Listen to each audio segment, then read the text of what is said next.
बिस्मिल्लाहिर्रहमानिर्रहीम नहमदुहु व नुसल्ली अला रसूलिहिल करीम अम्मा बाद। मोहतरम नाज़रीन इकराम, एक साहिबा हैं आयशा, इनकी जानिब से कमेंट है, रूबी नाम के माना बता दीजिए।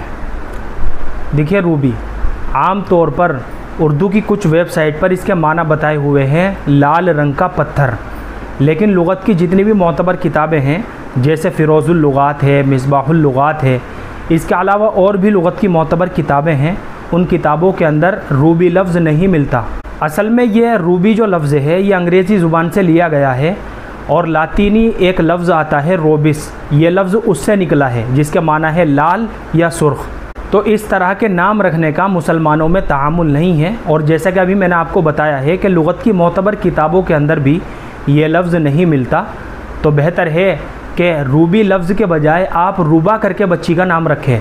रूबा लफ्ज़ जो है, रूबा, ये बहुत प्यारा नाम है, बहुत खूबसूरत नाम है और ज़बान से बोलने में भी बहुत हल्का और आसान लफ्ज़ है। रूबा के माना आते हैं लुभाने वाली, अपनी तरफ माइल करने वाली या अपनी तरफ खींचने वाली। तो रूबी की बजाय आप रूबा करके बच्ची का नाम रख सकते हैं।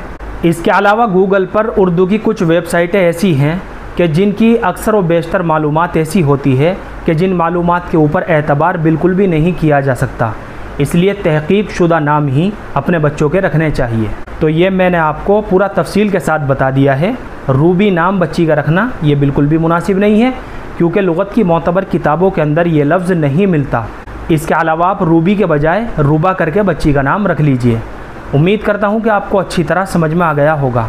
अल्लाह हम सबको सुन्नत व शरीयत पर पाबंद फरमाए। फ़क़त वल्लाहु आलम।